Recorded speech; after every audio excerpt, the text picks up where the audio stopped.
Hello, everybody. What's going on? We're live. I'm live by myself right now. So let's see. Park woke up like 5 hours ago to make that comment. Patrick likes the thumbnail. Hello. Jim's not here yet. Hello. Chauncey. Good morning, Joan. James. Good morning. And, well, not working right now. What's up, Greg? How are you doing? Craig, you busy working on movies and have a time for a short break? Of course, people who want to be seen on a stream are welcome to join. They just have to send me a request for a link privately. We don't share links here. Yeah, not needed on set. No way. No way what? What way? What's up, Chris? Time I'm by myself right here. I don't know what I'm talking about. It was a busy day yesterday for me. So I haven't even thought about what to talk about. The thumbnail has to refer to the peacock. The young peacock is making appearances in Jim's backyard. He sent out a video. I'll wait. Let's see if Jim comes to show it. What now? Okay, cool. Whatever that is. What's up, Fluffy? Yay. Bill's saying hi to you. What up, Doe? Okay.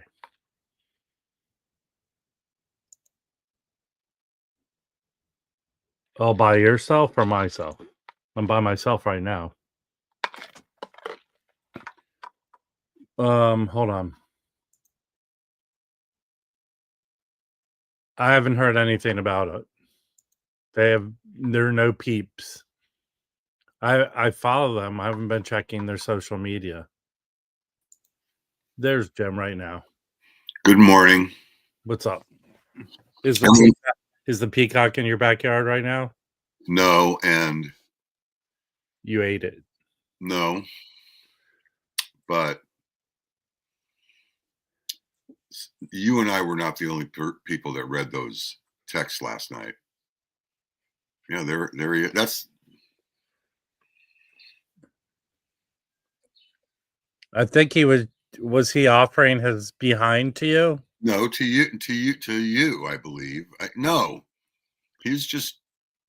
Look, there's chickens everywhere. I think he's trying to mate. What is that thing? There's sort of that thing over there, right there. What is that? That's sort of like a chicken-shaped canister of some kind. What?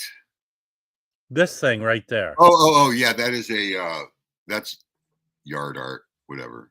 I think he's trying to mate with the yard art. It could be. That could be, but that's not how. I don't know. He's a junior. He's 1 year old. He just turned 1, and we don't know how long peacocks live. No, but I'm sure it's on the somewhere out there. Morning, everybody. The peacock is doing great. Kind of weird. Does it wake you up in the morning? No, the roosters do. Everyone's got roosters. Roosters are. Is anyone an expert in mating with yard art? I think it's Chris Record Talk. Chris from Record Talk, I believe, from the great state of Texas. He's living there. No, he's in Kentucky. Kentucky? Yeah. That's all they do is mate with yard art. Usually that's how they fell out the state. Why doesn't Jim have any grass in his yard? No, you can't do that with chickens. You can't have grass with chickens and pigs and stuff. I mean, technically, no one should have grass in their yard and on the western And state. the rest of my yard is you have no idea the problem we have with gophers and ground squirrels. They just eat the yard, the grass. Ground squirrels. And There was a victim in Jim's yard. yeah, we had a murder. The dog of his fleet of dogs. They're called a fleet, right? The one the most unsuspecting of the dogs murdered a ground squirrel. Yeah, just boom. The dog you would never suspect would murder anything. And went about its business as if what? No big deal. So yeah, there's nature, spring, sunrise, Talk sunset. about murdering ground squirrels. Hey, Scott, I pre-ordered it. It's supposed to come out this Friday. This Friday is the release date for this reissue. If you found an original, that thing's hovered around $80 to $150 forever. So I can't wait. I don't think I bought any of these ECM reissue series, any of them yet. So I'm looking forward to it. I hope it's good. It's my birthday present to myself, but yet I buy birthday presents to myself every day. What's the matter, Harry? Are you holding? It looks like you're holding in a fart, Harry. What's going on? I just don't want to interrupt you and get yelled at. Hey, so Harry, so what does your wife think when a lady unsolicited calls you to offer you I got to tell you something. Records? There's a little handout flyer they have like at coffee shops, and it has trivia and it has different crap in it, and then people put ads in it. And I put an ad in it 6 months ago that I buy records. So somebody called me yesterday morning and she says, I got your phone number here and you still buy records? I said, yeah. She said, I got about 9 boxes and some of them are crap and some of them are good classic rock. And the catch is, if you want them, you have to take them all, but they're free. So I said, sure, okay. So then she texts me and she says, are you interested in a receiver and speakers? And I said, sure. So I go to the house, I pick them up. I get back home. Out of the 9 boxes, probably 6 of them are just trash. I mean, literally, they're all good records. I mean, this is all like original Van Halen, Black Sabbath, Led Zeppelin, all the early shit. Yeah. But they're all moldy and they're all stuck together. You can't even get the covers apart. They're stuck together. But is the vinyl salvageable? The vinyl is just covered with mold. So I had like 2 big boxes that I'm just throwing out. I had maybe 100 or more that I'm just going to give to Goodwill that weren't that bad, but nothing I want. Yeah. And I probably kept, I don't know, maybe 100 that were worth keeping. But even then, the best of it wasn't. I mean, it was free. So what can I say? You know, like what was the receiver? The receiver is a Kenwood. It's an expensive receiver. It's a Kenwood model 2, but it's a 3 or 11. It's 11.3 or some crap like that. But anyways, there's one of them on eBay right now, and the guy wants $7,000 for it. You're shitting me. No. Anyways, I mean, you've looked it up. Realistically, what does it go for? Oh, I really don't know yet. I haven't gone into it on the equipment. Wow. So, but anyways, like this, I'm keeping this one for myself. Yeah. Okay. This is traditional Chinese music. I don't even know what it is, but it's interesting. Yeah. You could probably sell that for $25 or something. This is a promo of Hold on, Public Image Limited. Well, that seems like it might be worth something.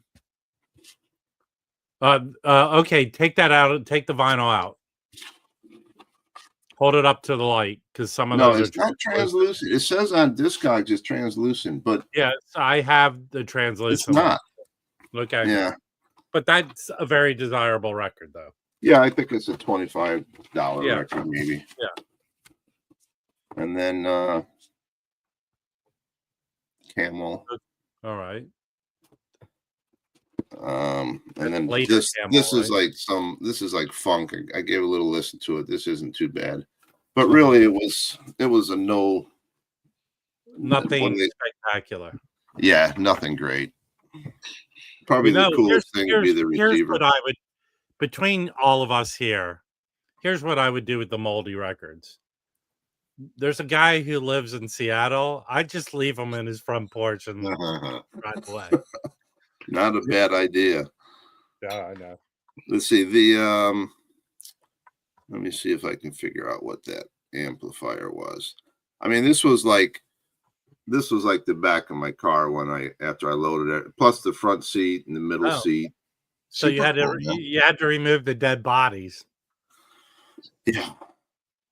So the receiver is a Model 11. It's a Kenwood Model 11, and then it's a 3, like Roman numeral 3. So it's a 70s receiver. That's a handsome looking receiver. So Kenwood, say again. Model 11, and then Roman numeral 3. But you never know, you know. I mean, people call, and you never know what you're going to get when that kind of shit happens.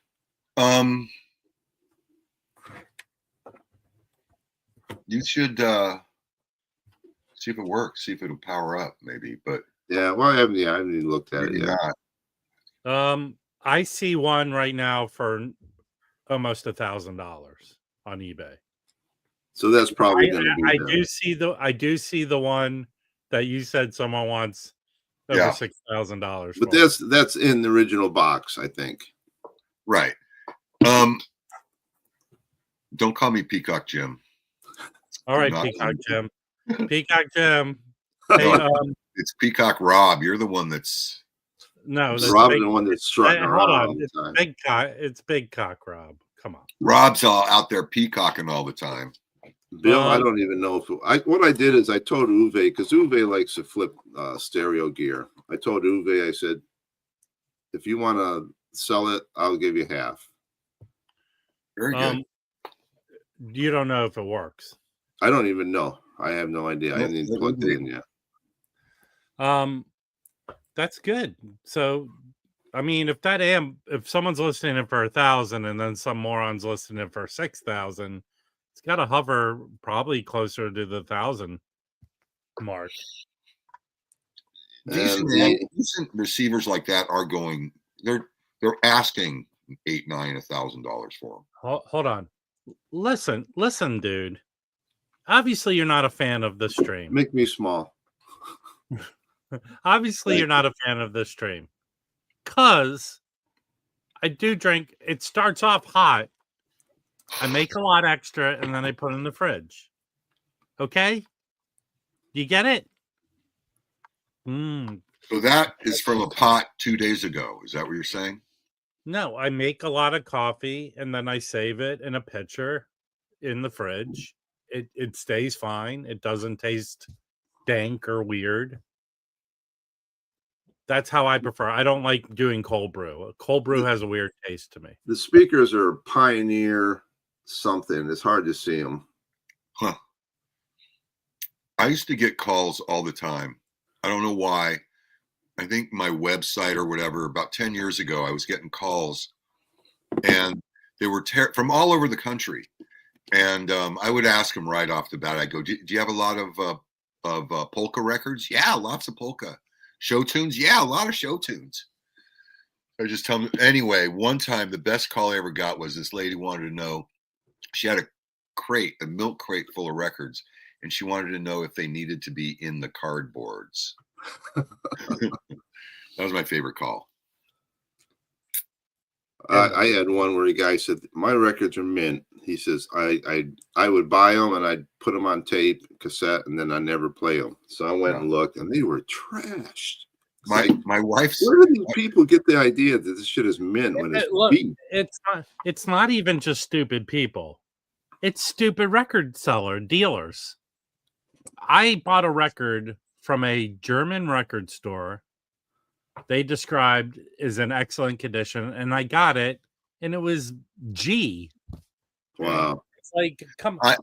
My wife calls me up and she says my boss's brother has a box of records that are in mint condition. Played them once, taped them, never played them again. They've been sitting in a box. I'm not interested. He really wants, okay, have him bring them to you, and then you bring them to me. I wouldn't even go out and get them. So my wife brings me this box of records. They were in the garage, and you could tell that they were located maybe inches away from the exhaust of his car. They were filthy, just disgusting. Mint condition, he's trying to tell me. Oh, it was so bad. I mean, I would go through the box, and there'd be that many records that thick stuck together. You could not pry them apart. So that's from water, huh? Yeah, they got wet. Hey, Mark H., you should stream both of the records, stream them, listen to them, and then buy them if you like what you heard. I'm the big advocate for streaming a record, even on YouTube, to see if you like the music. But you should get both of them. They're excellent, and you're not going to find originals of those two records for the price of this reissue that are done excellently. They're pressed and they sound great. Good vinyl, great covers. But I'm a big advocate. Stream it. It doesn't. You're going to listen to it if you buy the record, but you might not like it. Stream it. Yeah, well, I mean, both are excellent. I would buy both, but I would buy all three of them. I would buy everything. Zappa coming today. I have the Zappa. I have the new Zappa variety show. Cheaper box set. Cheaper than cheap. I've got the Super Deluxe Edition Artist Store exclusive coming today. Very excited about that. It's very expensive. Couldn't believe how much I paid for it. Stupid, really. How much did you tell your wife you paid for it? We don't discuss that at all. She brings shit home. I bring shit home. We don't talk about that. Yeah, I know what you mean. I would suspect between both of them, his wife brings a lot of shit home. I mean, what did she collect anything? Yeah, she collects everything. Everything. Remember what was the Japanese lady where you're supposed to get rid of everything? Only keep things that bring you joy. My wife looked at me and she goes, "Everything brings me joy." I will say this. She has a good sense of design. Yeah. Because their yard, she's done everything there, right, Jim? Yeah. She planted everything in our yard, and it is unbelievable. It's gorgeous. It really is. But it's all bushes and shit. It's all. Yeah, but she goes to all the if you think Jim and I go to the looking for records, she goes to all the flea markets and antique fairs. Every weekend. She goes to Long Beach, Rose Bowl, Pasadena. I mean, she's out there. She goes to Woodland Hills sometimes, Pierce College. She's worse. I don't want to talk about it. I don't want to think about it. Roger knows what he's talking about. What does he know? The coolest people collect stylish and high quality pens. That's his wife. That's my wife. That's a fountain pens. She's a fountain pen fanatic. I have this is my favorite pen. It's a U-Haul.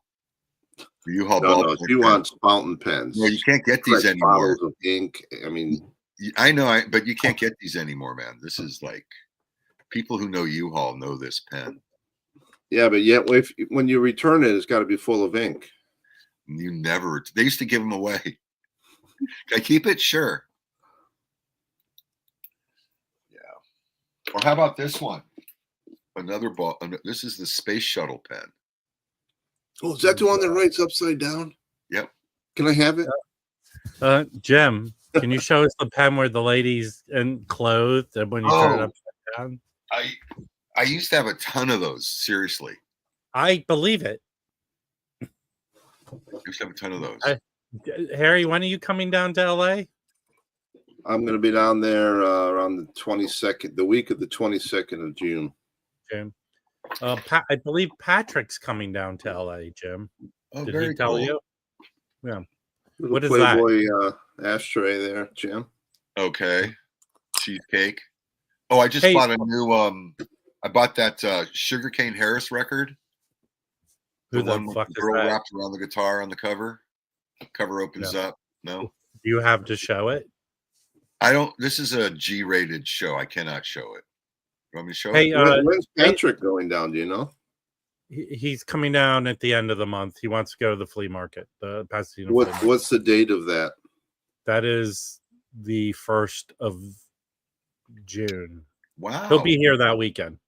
Hey, Nathan, I saw a post you made. I forget where, probably on Facebook. Were you on a cruise, one of those band cruises, and you said you rode up? Who'd you ride up in the elevator with? Did you even talk to them? What cruise were you on?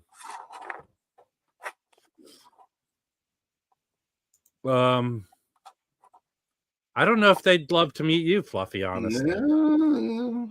Could be a deal breaker. Hey, I think we found a recipient for your moldy records, Harry. Okay. Dr. Robert?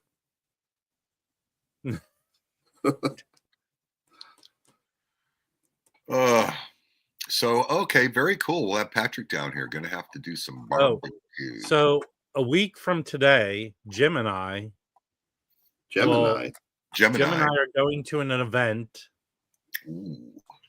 that we're paying. We're paying to go to an event, not much money at all. $10. But next Thursday, hopefully we'll have good stories to tell from the event.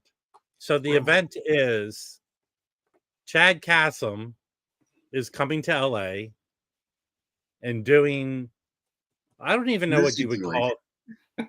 And I don't even know what you would call this thing. TED Talk. No. It's a get high-end. There's a high-end hi-fi store in downtown LA called Common Wave. It's a good store. I would say out of all the hi-fi stores I know of, which is not a lot, they do very good jobs of planning events to bring people to the store. I've gone to several of them, and they do a good job. So Chad's coming to demo new releases, I would assume from his the Atlantic 75th series, and it's $10. Jim concluded that $10 is not a lot, really. Why would they be charging $10 to just see a dude, from a record company? But it's probably to control the amount of people that show up, make sure people show up, and they're serving. You don't want a huge. I mean, you don't want thousands of people there. I would think the store can hold easily 80 people, and the events I've gone to have been sort of around that, maybe less.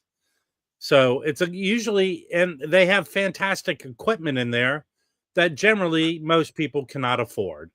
So when they're demoing these records from Chad, you're hearing them in the best equipment you probably will ever listen to. Yeah, it's very. Now, are you guys should get shirts made up that say "Shut the fuck up, dude," and wear them. You know what? No, it's a new dawn, a new day. We're going there with love in our hearts, and get little miniature protest signs that say "Save the box." Well, you should save the box. That was nice. Serious cruise. Well, yeah, those cruises would be fun, something like that. Hey, you know what? Here, if anyone has a spare UHQR box, I'm gonna bring it with me and ask Chad to sign it. Too Mazzy. No, not a good idea. There aren't that many dedicated hi-fi stores. LA, there's probably 1, 2, We have 3. there's one in Santa Monica, probably the highest end one, but they really don't kind of have a showroom. It's very tiny. That's where I got to meet Fremer with the infamous "I have to throw my gum away" incident Right. happen. But that Um, place is very tiny, and they would have to bring in the equipment to set it up. They don't have a showroom. You know, Um, the yeah. coolest place is the one that Mike showed, Poultry on Plastic, where you guys went. Well, that wasn't a. Well, But that guy's a dealer, but that's his home. yeah, And that was a very cool place. That was that was and he very is a cool. dealer. Yeah. He does sell shit. you look like you were out of your element there, Rob. You were like in awe. No. I mean, No. he had great records, but I mean, there were Audio, several factors why it was very impressive. The audio equipment was one of them. The architectural setup, the artwork, which is his primary deal. It was a lot going on there. yeah. Audio Element in Pasadena is fantastic. What's the place in Woodland Hills? I'm going to Shelley's Audio in Woodland Hills is really good. Blind Dog is down in Costa Mesa. The new Blind Dog, I think, is selling new and used stereo equipment. There's a number of good stores in Southern California, but not as many as there used to be. Not That nowhere near. Common Wave is a cool place. And Common Wave is a beautiful place. It's set up beautifully. yeah, But it's not really a place to sit and listen to music. But when you think about it, when you sit and listen to music in one of their little studios, that has nothing to do with what it's going to sound like in your home. It just doesn't. no. So the fact that the guy in Santa Monica who's probably the highest end guy doesn't even have a showroom. Yeah, He no. probably sets it up in your house. If you like it, you keep it. Well, I think that place deals with people that are not true audiophiles. They just want the best. The one in Santa Well, Monica. maybe there's that too. And I've met the guys, very nice, very hospitable. And it's in an area, it's the Bergmont Station, which is kind of the Santa Monica arts. There's a lot of galleries in this area. But you're right, Harry. It's a sketchy part of town, but I've parked outside there fine. I just feel like that area of downtown LA is what is very desolate. Like at night, everyone leaves. Downtown LA at nighttime, gone. No one's there. It's like a ghost town. People live there. Some people live there. No, a lot of people live there, but it's not. LA's not a nightlife place. Definitely downtown LA, which somehow has a lot of great restaurants and stuff. It just doesn't have a nightlife. It doesn't. But you gotta have foot traffic for nightlife.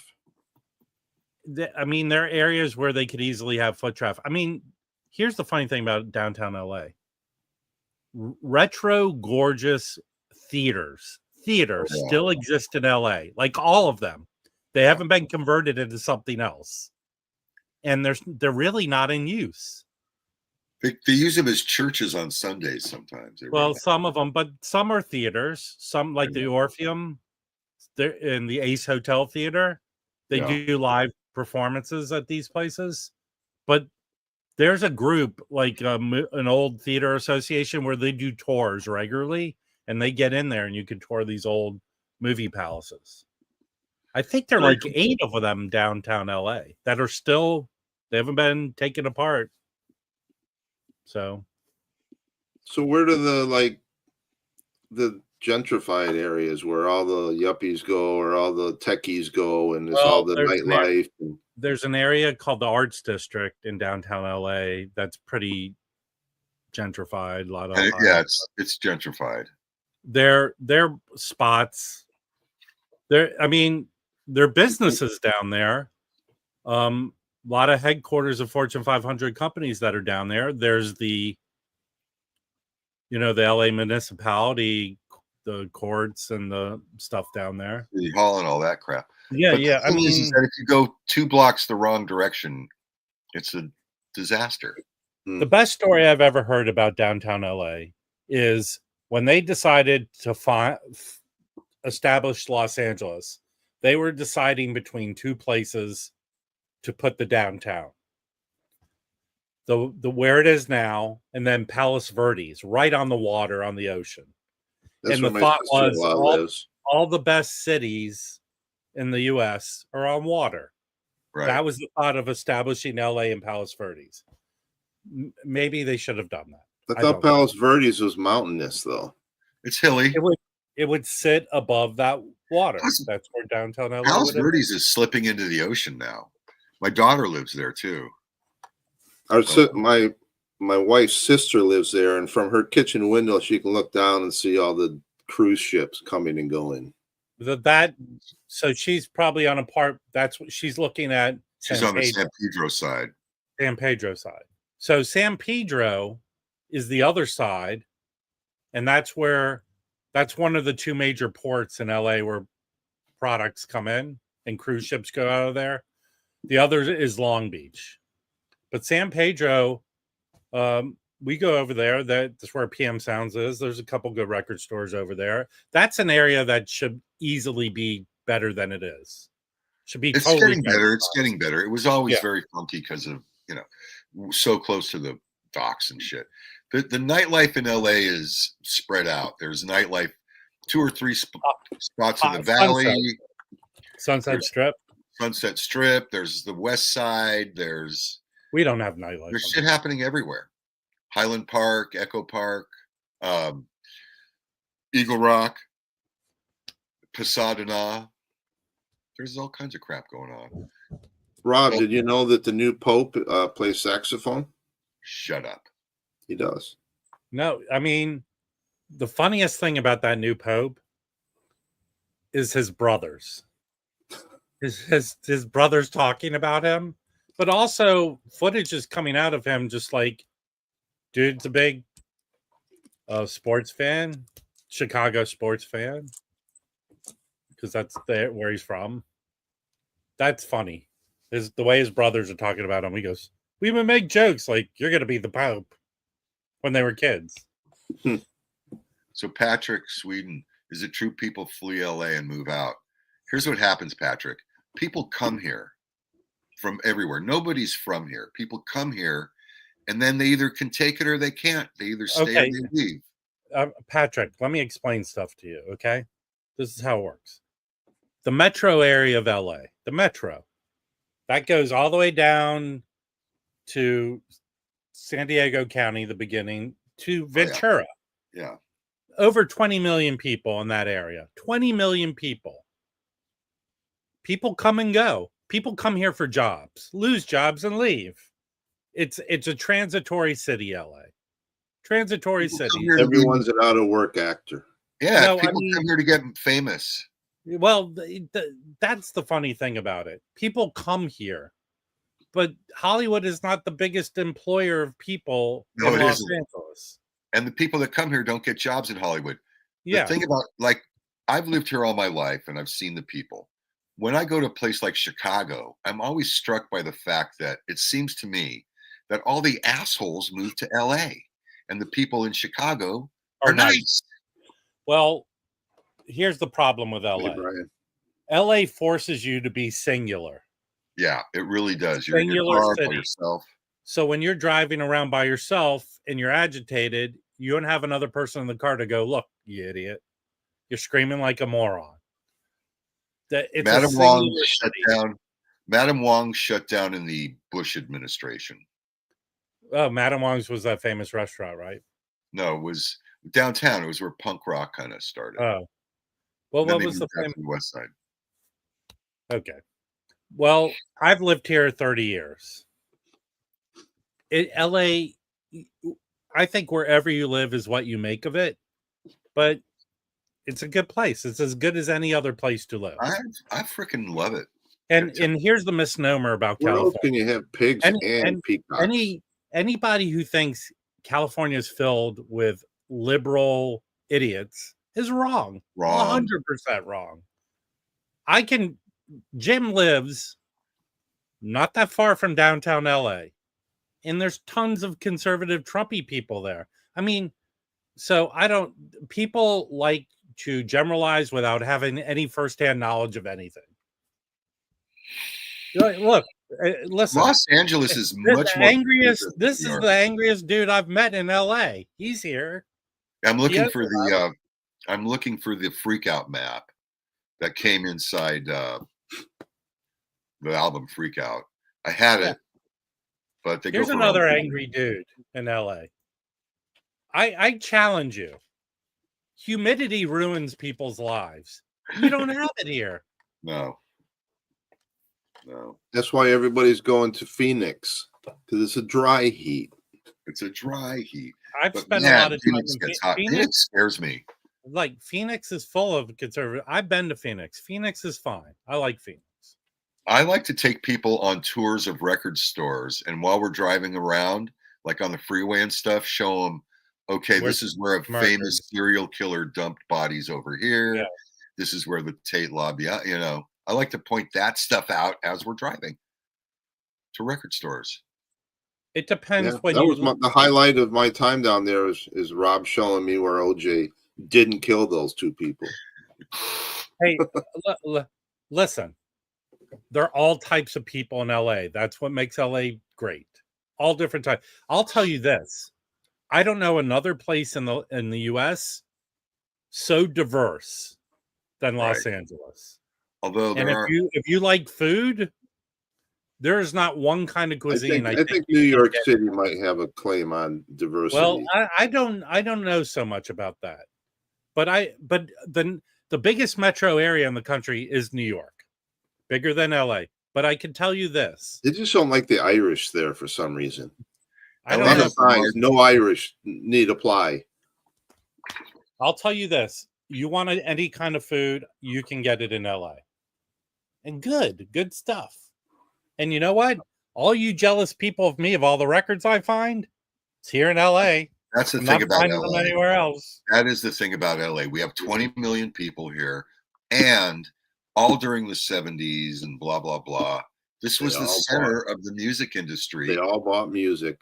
And all those executives, and those records are up in those houses still in the hills, and they're coming down into the bins, A lot of them I've never seen the last 5 or 7 or 10 years.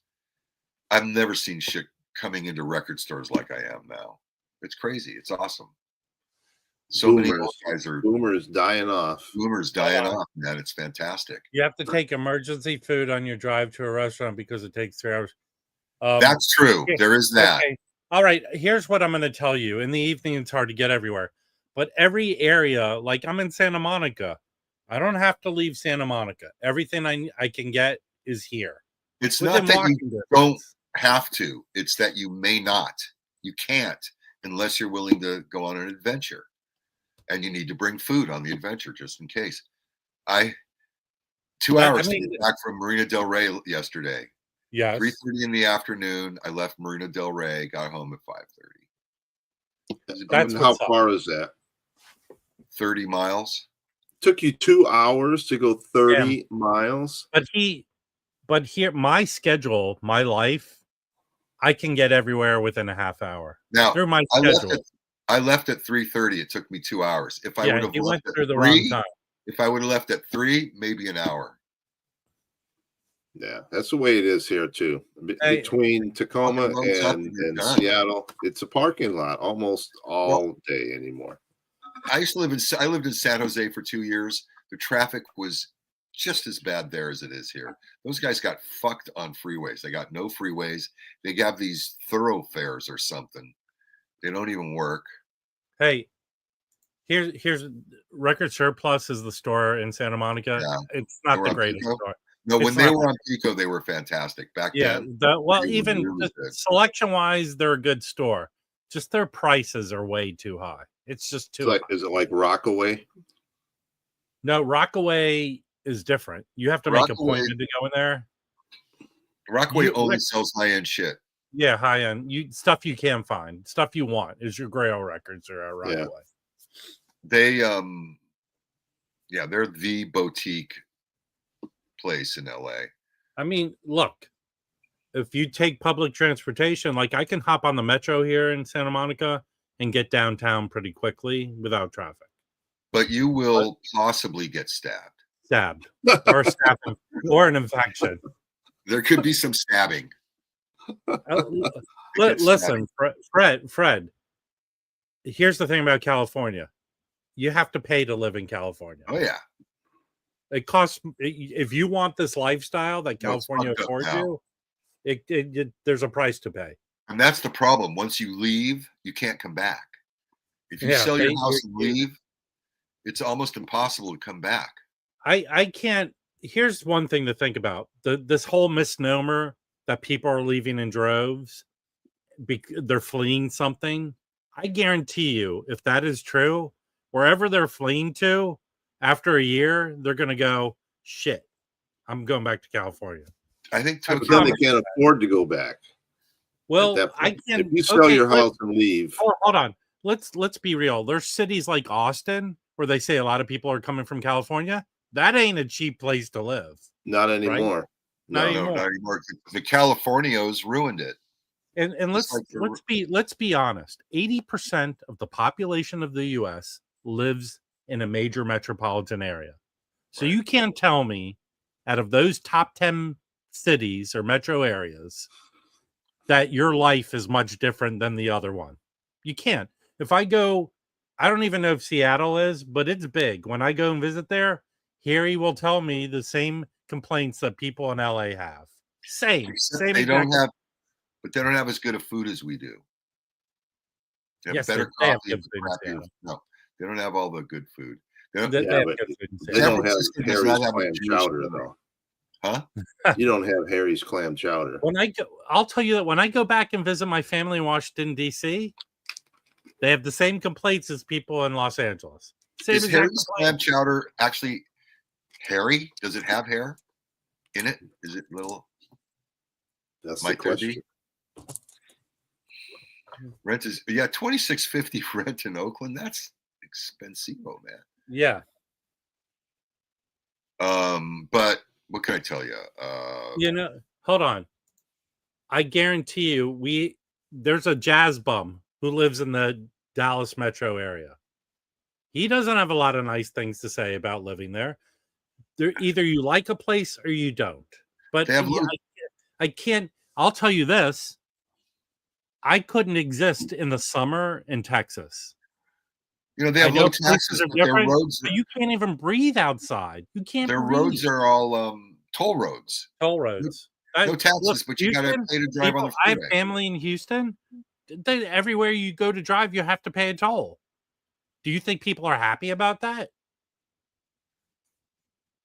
I mean, I don't understand how people believe they have it better than other places. It's all the same. The grass is always greener. Everywhere sucks. That's the thing. It sucks everywhere. Grass is always greener over the septic tank. And no matter where you go, there you are. What else? If you lived here, you'd be home by now. Hey, it seems kind of funny that you're Robbie Detroit, but you live in Augusta. I want to live in LA today with traffic from 50 years ago.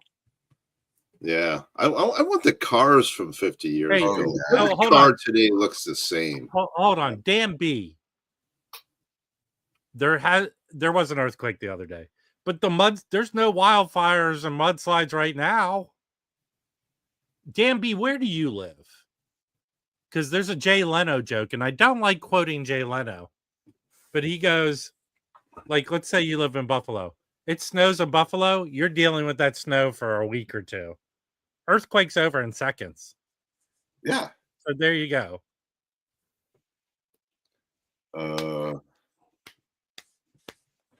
Well, okay, Turkey Toad, where do you live? I hate to say it, but earthquakes are kind of cool. They're fucking I'm going to tell crazy. You here. I'm going to tell you something, Turkey Toad. I go and visit my mom. She lives in southern central Pennsylvania, where like 5 states all meet. This little town That's traffic on this road. You're going. There's this horrible traffic. It's everywhere. The problem with LA though is that it is so physically large. Turkey Toad, I was born in Buffalo, but I had the sense to leave when I was 1.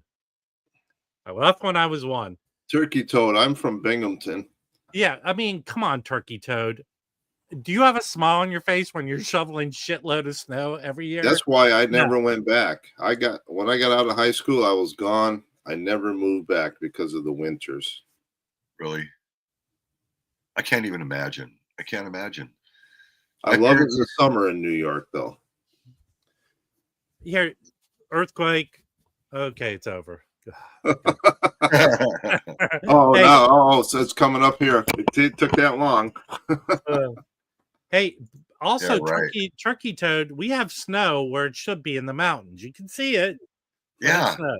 What's kind of cool around is in cool December. Standing on the beach. Yeah, it's cool standing on the beach and seeing the mountain with snow on it. Yeah, or out in a sailboat in the bay. Hold on. December. Let's get some record talk. Piper, what's happening now and again on Saturday? What's happening? I would like to know. Are they having some big dealer come in and sell a collection? There's a good question. If I decided I wanted to liquidate all this, what's the best way to do it? Okay, I have it. Do you want to listen? I want a real answer. Yeah, here's a real answer. You get some boxes, you put them in there, you douse them with water, put them in your garage, and they'll get all moldy. Then you go to a coffee shop, and there's a newsletter with a guy's phone number. You call that phone number. No, it's a tough one. You either sell them individually or you dump them all at once. If you sell them individually, it takes forever. It takes forever. But that's the dilemma with having a large collection, because the only true way to get rid of it is have a professional come in and buy it all from you. Because for the people that don't know,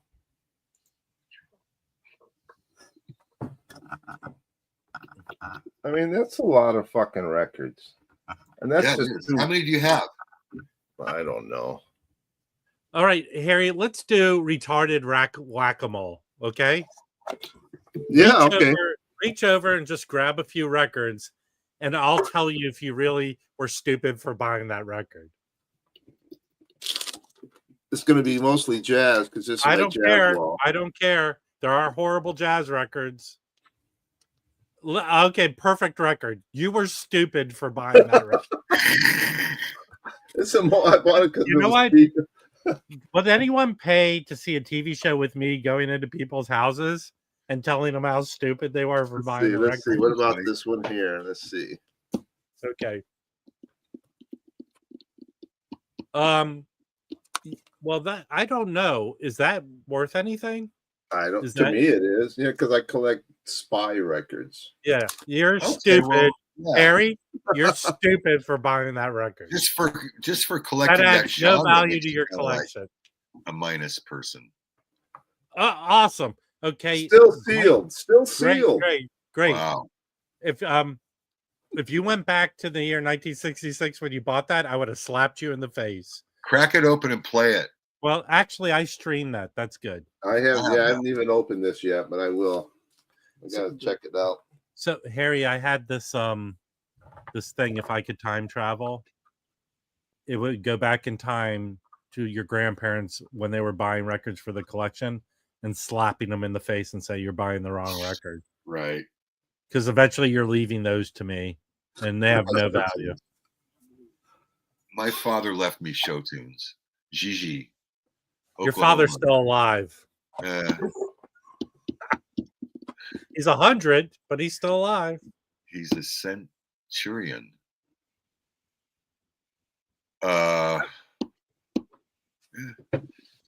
So anyway, really, back to my question. How do you get rid of if you want to do it all at once? Because if you call a record store, you're going to give you. They're giving you pennies on the dollar, Harry. Well, what other way is there to do it? Here's the problem. I'm going to talk some sense into all of you. The problem with your collection, if you have it for thinking it's some sort of investment, only 30% of your collection is worth any money. At the most. I promise you. So if someone comes in to buy your collection, they have all the right to offer you pennies on the dollar because they're going to throw away 70% of your collection. That's it. I don't care what good. None of these records are stuck together. Doesn't matter. Well, hold on, Harry. They're not stuck together because of mold. I'll tell you that much. Especially that Dagger record. But can anyone relate to this? Before I started Record Collector News, in collecting records all my life, in the back of my mind, I always thought someday I'll be gone, and some dealer or someone's going to come in and look at my records and go, "Whoa, what a great collection! That must have been a super cool dude. These are worth more because they're so cool." And then I started Record Collector News, and I quickly realized that my taste in music is very common and my records ain't worth shit for what I thought they were. And just because I owned them doesn't mean anything. So it's a harsh reality, you know. I mean, look, let's be honest. One person's Picasso's another person's piece of shit. So again, you're dealing with there's the sentimentality, the connection to the music. But Harry, why did you buy this many Barry Manilow records? It just doesn't make sense. Yeah, that's all I'm saying. 30% of your collection is the stuff they want. That's what will sell. That's what they can turn over. That's it. It's the truth. Yeah. I have the typical boomer collection, which nobody really wants anymore. And those are the classic rock is not what dealers want to find. And those are becoming less and less valuable. Yeah. Less and less valuable. As we cack out, as we die, and all you got to do is look at the stuff that's selling, and it's it's all 80s music, and it's metal, and it's punk. That's the stuff people want because it's generational.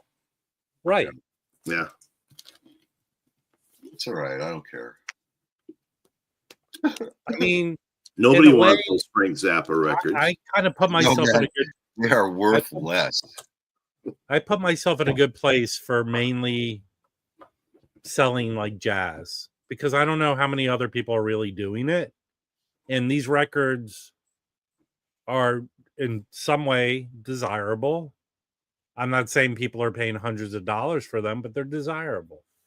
This kind of stuff is cyclical. I mean, freaking country will get hot again. Robbie's telling us stuff about himself. So if you had your druthers, you wouldn't be in Augusta.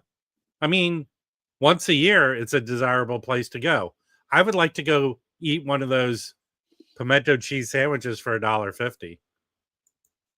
Is Augusta a good place to be? I mean, other than the golf course. I'll say this. Thank you for your service, Robbie. I don't know if Pink Floyd records are going to go down in 10 years. I think Pink Floyd is one of those bands that's always going to be desirable. Dark Side of the Moon will always be worth money. Hold on. The reissues of their big albums are always going to be available. So in that regard, no. But if you have an OG copy of something. Yeah, hip hop that's like I said, it's generational. The stuff you listen to when you were 14, when you're in your late 30s or 40s, that's the stuff you want to people buy.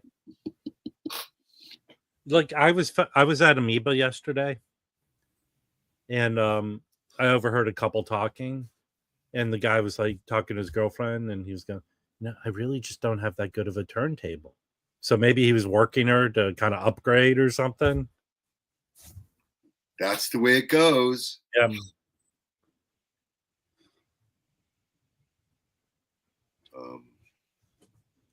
Hold on, we're learning about Robbie.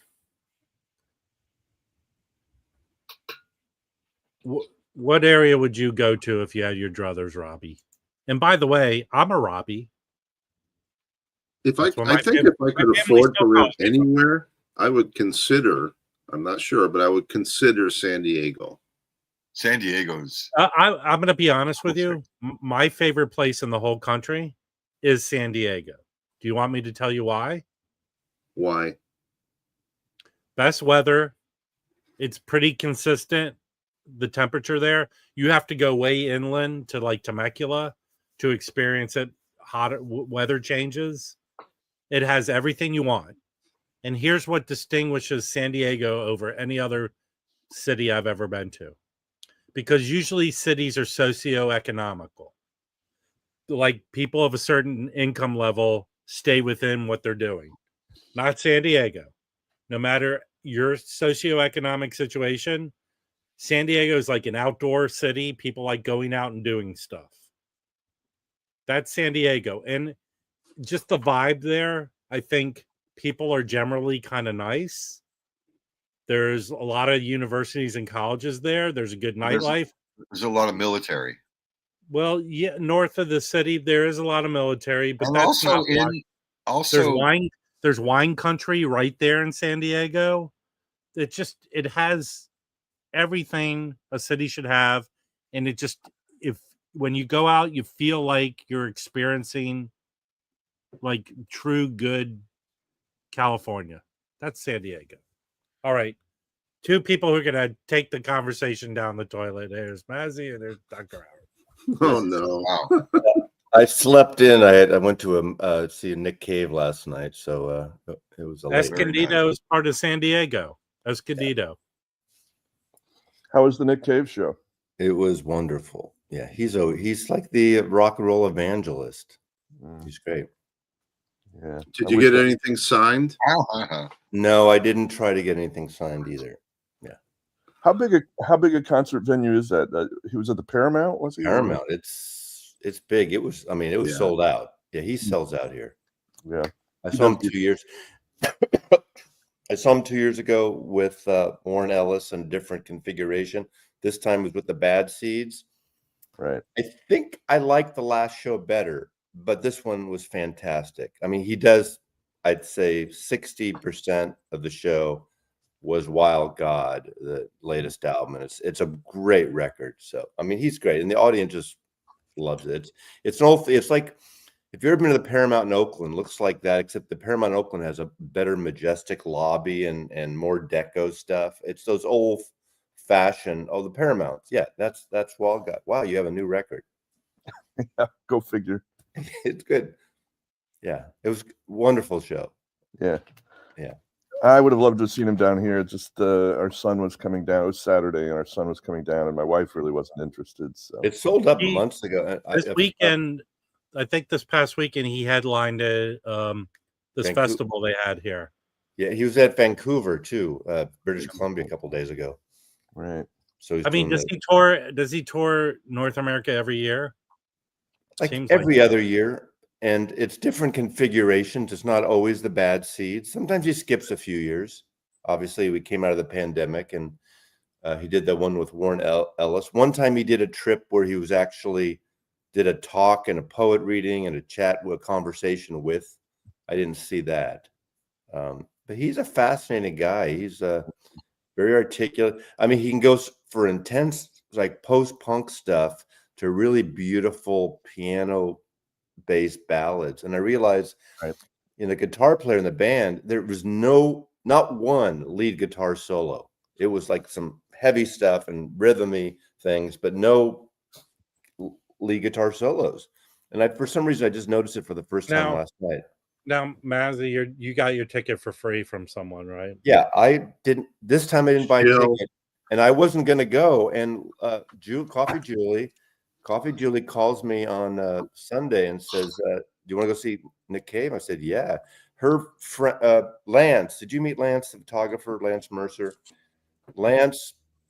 Lance's daughter works for SHG. That's the company, the organization that puts on shows at all the venues in Seattle. And she had tickets, and and Lance was out on the road, out somewhere for a week. And so I was her like plus one. So what kind of seats should you have? We had off to the side row S, so alphabetically A to S. So it was good. It was downstairs. But Now, the point I'm trying to make is that free ticket, do you think it equals the $10 we're paying to see Chad talk about his stupid ass records? I understand that. We had, okay, to let the people know, there was a conversation, a chat yesterday, and Dr. Robert just didn't understand the concept of having to pay to see Chad Kassem or at a high-end record store. But sometimes you have a thing, and I don't know how it is. And he obviously, Chad's promoting stuff because that's what he does, and that's I don't fine. think he's getting any of the money. Well, I will No, say he's this. getting money. But they probably have drinks and Fremer snacks. shows up somewhere, if Fremer shows up somewhere, he's getting paid. Yeah. But what Right. happens is, I don't know if I'm sure That's a little different. that venue will have a few drinks, maybe some wine and a few snacks, and it covers all that stuff. Yeah, but also the point is, Dr. Roberts unfamiliar with the what post-traumatic stress disorder Mazzy and I suffer from as a result of Chad Chad Kassem. Well, screaming at us. yeah, I want to hear this story because Okay, Where have you been? Okay, am so a- here's how I believe this. Look at the video. Okay, Dr. Robert, here's how I believe the story happened. I bought one of those Bill Evans boxes that he put out, but years later repressed. And he repressed it. The original box came out from him and his pressing plant. Right. The second time, he couldn't handle redoing it. He got permission to redo it. He went to RTI. It's 11 records. Tell them it's 11 records. It's 11 record, 45 22 RPM. LPs, double 45, all the Okay. Riverside Bill Evans. So this is my assumption, but he didn't have true control over the production of it. I think it was assembled at his QRP, but RTI did a horrible job. The quality control on the records, they all had spindleware or marks. The covers were cut improperly. There was like whitening to the cuts, the opening. And I had to go through $900 too. $900. It was it was originally came out at $600. This was in the midst of the pandemic when prices were up. He went from $600 to $900. Luckily, from my magic, I only had to sell 2 records to get that money from somehow. That that's another story. So I got it, and I would talk about how disappointed I was. And there were other people who had the same experience as I. Sure. Some records were warped. Man. To Chad's customer services credit, they made it right, but it took a long while to make it right. Yeah. Mm-hmm. And there was weird things you had to do. You had to slash the records and send pictures of them. It was just a weird thing. So It happened all at once. Is this going to be a question and answer thing? No, hold on. Let me finish telling the story. You better be taking notes, Harry. Word got back to Chad. Guys, shush. Word got back to Chad that I was upset. Somehow, Michael 45 was able to bring Chad up on Rachel's live. Well, there was a live stream with PB Thal, me, Michael 45 is on Rachel's. A few other people. Rob wasn't on there yet. You came on later. Well, you describe how this stream was going. Okay, so that was going, and we were talking everything. Okay, and it was fine, and that was brought up. And apparently, I don't know for this a fact, but apparently, when we were talking about this box set, Rob wasn't there yet, but how some people were having issues, couldn't get it back, and so apparently Michael either texted or while he was on the stream, reached out to Chad, said, "Hey, maybe you should come up here. They're talking about this issue. Maybe you should come up," right? I don't know if that's how it happened, but I can't imagine how he would find Rachel's show and somebody let him know.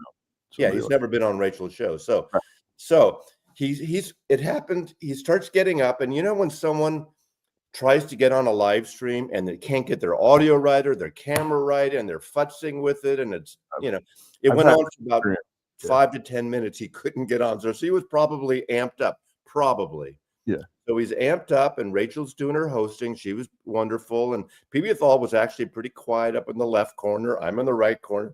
Chad's around the middle. Michael's above him.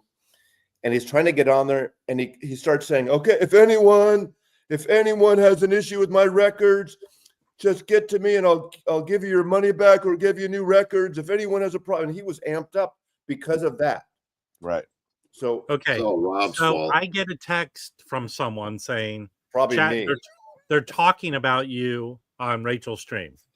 I'm in the car with my friend Brad, and I pull it up on my phone, and we're watching it, and I hear Chad they're talking about me, not in the Yikes. best way. So I go up, I get the link from Rachel in the car, and I come up.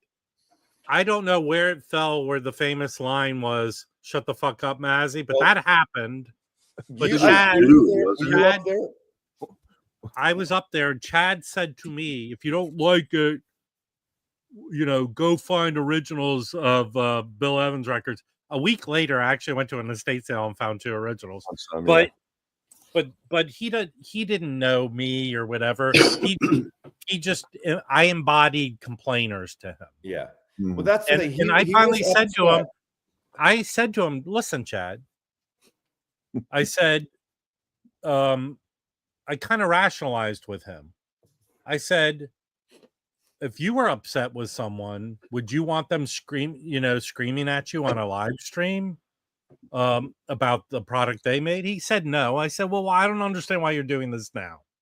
Can you play that link that as the table turns, Sharon? Because it's the very book you're talking about. That's the link where he says, "Shut the fuck up, Mazzy." I'll have to get that. No, but everyone click on it and watch it.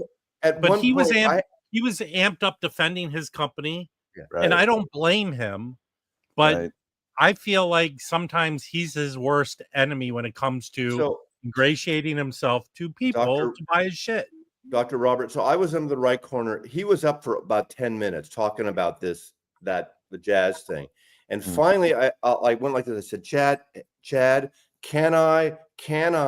And I didn't even get the words out of my mouth. I said, can I ask?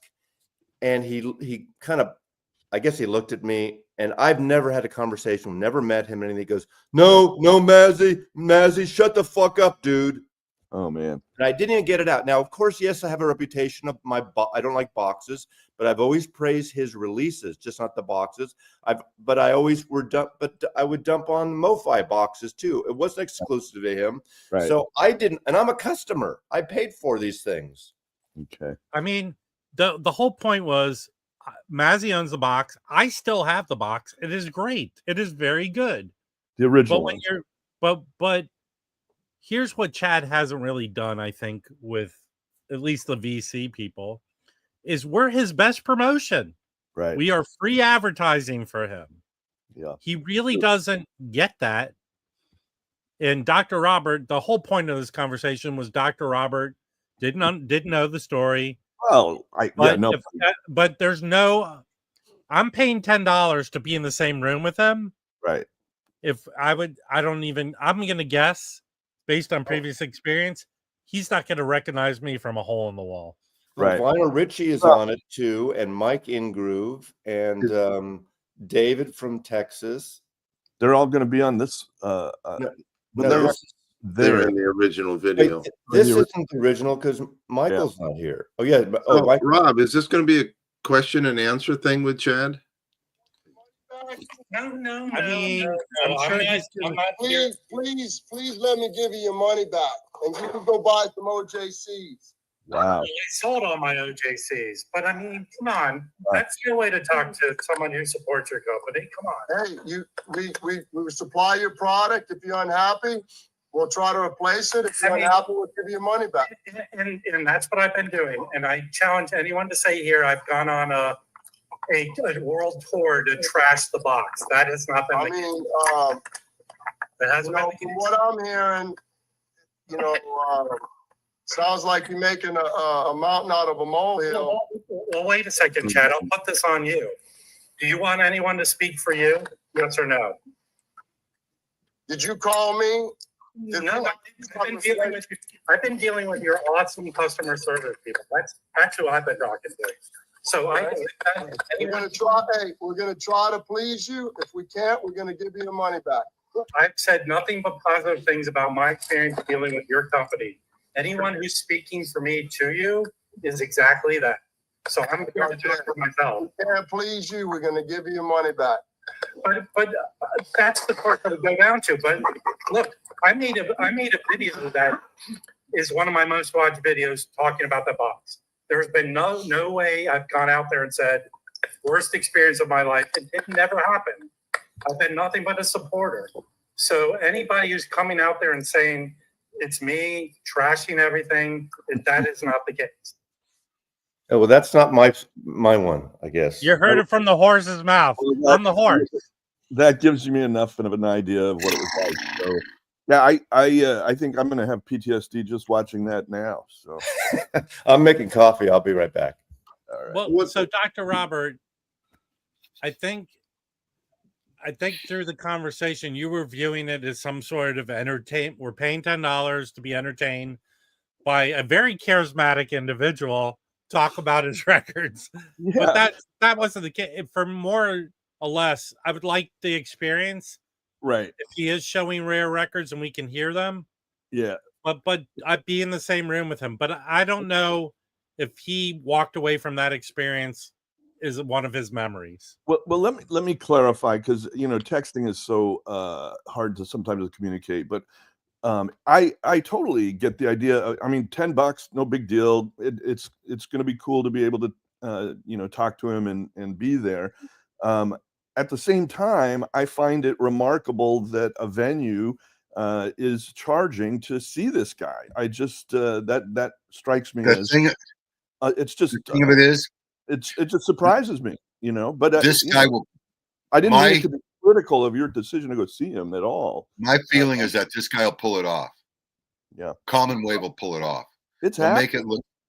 But Common Wave will pull it off. This guy knows what he's doing. He really does. They're okay. So Dr. Robert, they're offering booze. Yeah. Did it say food, Jim? Yeah, it said food. Listen, if they don't, we'll tear him a new rear end. Yeah. But All right. my if there's experience. if there's free food and drink, then $10. Well, you're paying. It covers the snacks and things like that. Can you ask him why he's going to the black vinyl instead of his super vinyl or whatever the hell he calls That's it? not Wait, him. wait. That was MoFi. That was Oh, MoFi. was it? Yeah.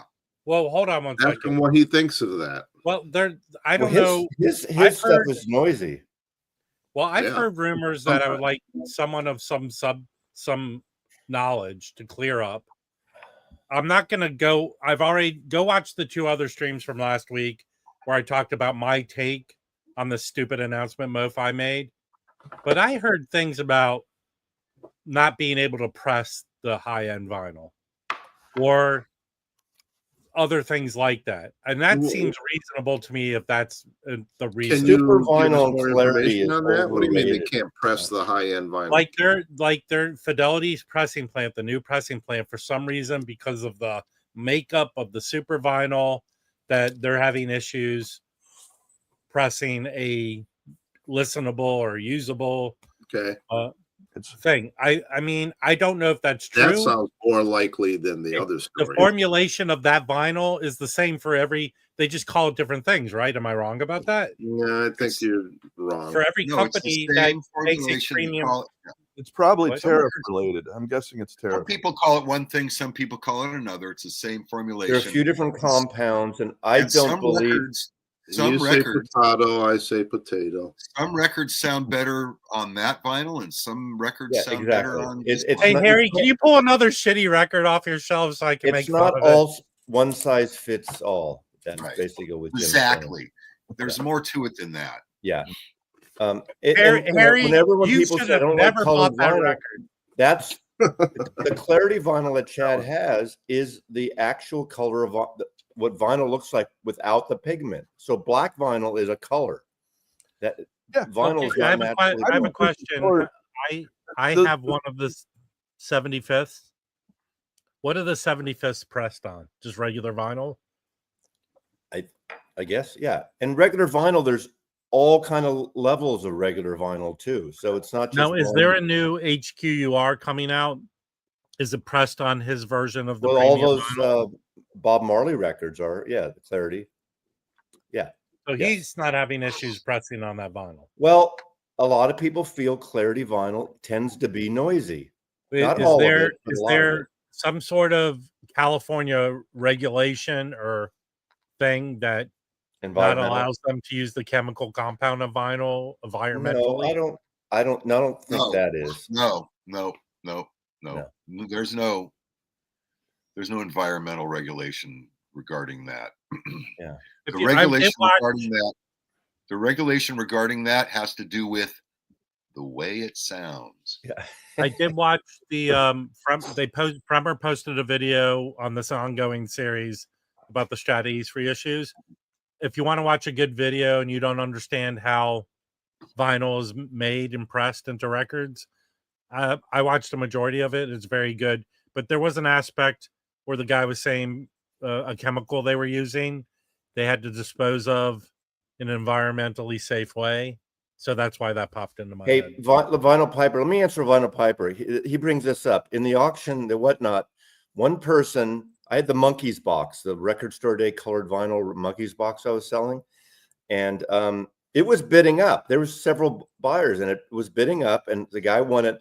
Right after he wins it, he says, oh, he didn't really want it. And he wins the bid. And I'm on there and I'm still a novice. I don't know how to right away easily. You have to go into a different app or something to cancel an auction. And then once you cancel it, that listing is gone. So there's a way to save it. And I didn't know how to say, so I'm still learning.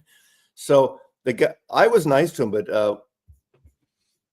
Vinyl Piper, Chris says, how come I was so nice to him? Well, can you ban people from being in? yeah, you your can, whatnot? but look at when you're doing it alone, I'm still learning to how it works, the mechanics of it. So I'm not going to start banning people, but it's like, come on, how can you accidentally bid it up? That's what I did. Well, hold I on, finally Mazzy. sold it again. Mazzy didn't want me to say this, but that person was Vinyl Piper. Anyway, but I sold all 30 or so records. It was, I What enjoyed those Beatle records go for? They varied from $30 to $50. Yeah. Which seems reasonable. Yeah. I mean, was there a record, in your own opinion, Mazzy, was there a record that went for way more than you thought it should go for? There were a couple. I can't think right now. There were a couple. The thing is, you guys are wrong when you say like the boomer stuff and the bands aren't selling, because a lot of that stuff was that stuff. There were newer things too, but that stuff was selling. I sold the Rolling Stones boxes. Now those went for under what they're going for, but they went for more than what I paid for them. But I don't need them sitting on my What shelf. was the Monkeys going for when it had bids? I think that goes between $150 to $250, and I sold it for. I think it sold for about $200 or $210. Is it sold out? I mean, it's sold out. You can get it on Discogs. Hey, Mazzy, can I say this? 10 years ago. 10 years ago. Mazzy, we have a lot of people. We have a lot of people watching. If anyone wants that monkey box, could they reach out to you to get it? I sold it. It's sold. Oh, I you sold did- it. you did I sell it? relisted it. I figured out about a half hour later you can put a temporary listing up without all the photos and stuff, and I did that. And since I showed it, it worked out, and I sold it. So, and I had How many people did you have watching your auction? anywhere from 80 to 120. Yeah, see, that's what you got to have to get it, the money. How many people? Do you know how many people were You're just participating? not buying it anymore. Sorry. One at a time, please. How many people were participating in the auction? I think 80 to about 120. No, they were watching. How many people were actually bidding on records? I don't know, maybe 30. Yeah, that's like how Yeah, I figured. It's no different. The difference was on the back end, Sunday morning, I usually take about a good day to a day and a half to pack up and ship and get the labels ready. I got all the labels printed with postage and packed up in 90 minutes. It just makes it so easy. Man, I got a lot of records I could give to you if you'd like me to bring them up and drop them off. Why? Yeah. So you're still selling used vinyl, but you're not buying used vinyl anymore? Is that No, somebody gave me a shitload of records yesterday. He's talking to me. They were so many of them. They were moldy and stuck together. I couldn't even separate. Oh, I get it. This is not the Dizzy collection. It's not the Coleman collection. What I've decided to do in my advanced stage, I'm going through and getting rid of doubles I have, maybe things I don't really care for anymore. I have a lot of, like the Rolling Stones, they're beautiful boxes. They came out in 2010 before the renaissance of vinyl. And they're good. They're digital sound, but they're beautiful boxes. There's a matching Apco and then the Atlantic Stones. That's the big red box. Yeah, the two with the tongues. There's 2 volumes of them. Yeah. And I have original Decas. I have original Americans. I just don't need those anymore because it's, except for maybe 2 of the later ones, like I think Bigger Bang. So now I don't have it on vinyl. Big deal. Yeah. You know, so I'm getting rid of I'm not- stuff that I have multiples of. It's not surprising that you can sell the Rolling Stones, though. I'm glad you don't have multiples of. I sold Rush, 2 Rush records. Well, that's only because it was you. Good luck selling your Linda Ronstadt.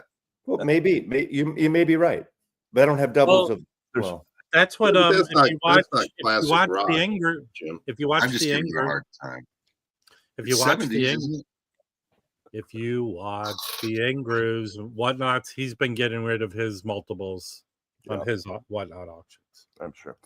Well, yeah, I'm selling doubles too, but not on auction. I've just got them at a Portland record store on commission, and you know, I've been happy with that. But yeah, I need to get rid of some vinyl too. So I wanted to say there's a great. We were talking about box sets. There's a great parody on Portlandia.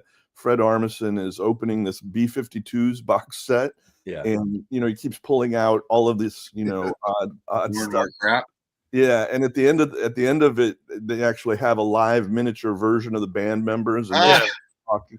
It really is. That's Hey, concert buddy. I answered you this last time. Okay, why don't I do the YouTube? What I didn't like, the YouTube is great. It's a fun hangout. My friends are there. Rob's there, and I get the help. It's great. The actual 2-3 hour whatever is fun. The problem that I have that I don't like, and Rob's good at it, it's you take so much time after. Now, if you have some of the same sellers, you got to type in everybody's name, you got to weigh every box, Well, you got to collate everything. yeah.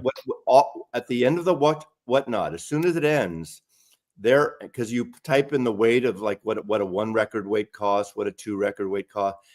You just literally download the labels that are pre-postage with the person's name because they paid it by credit card or by PayPal, however they signed up or whatnot.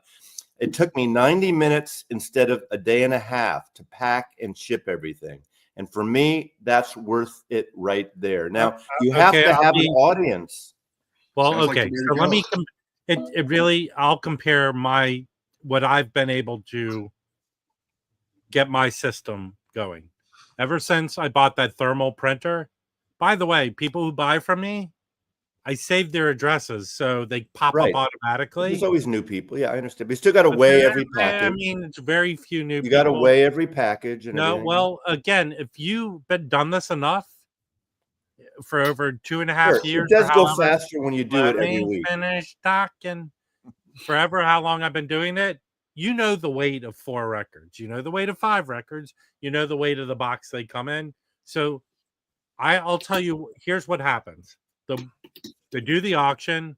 Typically, I have about 30 people that buy from me. After the auction, and I kind of get something to eat and come back, I sort all the records and I email people how much they owe me. That takes about less than an hour. And it takes a Then day for them to day- pay you or 2. No, everyone's very good. I've not Okay. And that's very fine. rare. but I've had 1 joker in the whole time I've done auctions. Then the next day, I box everything up. I'm boxing 25 to 30 boxes. So it does take a little bit of time. But I get them set up and I'm watching something or listening. That takes the next day. The next Monday morning, I put them all in my car and I drop them off at the post office. So that's it. It's a system could it be better? Whatever. Maybe Whatnot's better. I don't know. I think for Whatnot is easier. Whatnot's easier, but Not here's the necessarily problem better, with but me. easier. Whatever way I've been able to cultivate a bunch of people that buy from me, I don't know if I can replicate that on Whatnot.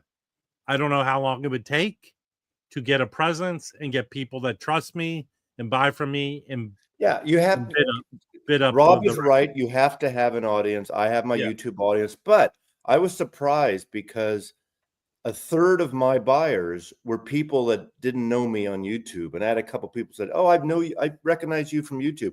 So there is a Whatnot audience of record buyers already, and they stumbled upon me because they go to all these record auctions. Well, plus So, you had Amy give you a nice lead in for that first one. the first one, yeah. Well, Yeah. exactly. I mean, she does 3 or 4 a week, and Yeah. you know, she does really well on it. But I sold out everything. It was easy, and literally, 2 hours, less than 2 hours the next day, everything was together and packed. And there's everyone, nobody's saying, "Oh, that bid came in before that your bid." No, you refresh your browser, that kind of shit.